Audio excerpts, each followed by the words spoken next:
simplify fully, 125a to the 9 over b to the 6 to the power of minus 2/3. Okay, so what we've got to do is try and use some of the rules of indices. So in order to do this topic, you need to have a good command of the rules of indices. So the first rule we're going to use is that if a divided by b to the minus n is equal to b over a to the n, so basically you can invert it and then change the sign to being positive. So applying that to this will now become b to the 6, inverting it, over 125a to the 9th to the power of 2/3. Now what we've got to think, what does that little 3 mean there?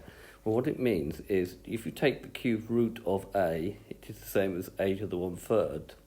So anything divided by 3 here means we're going to be taking the cube root of each of these things.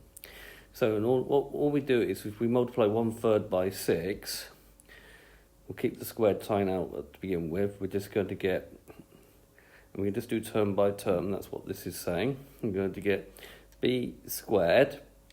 The cube root of 125 is 5, because 5 cubed makes 125. And then a to the 9 divided by 3 becomes a cubed.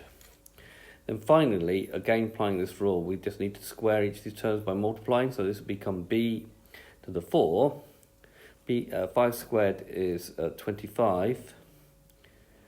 And then a cubed squared becomes a to the 6, 3 times 2.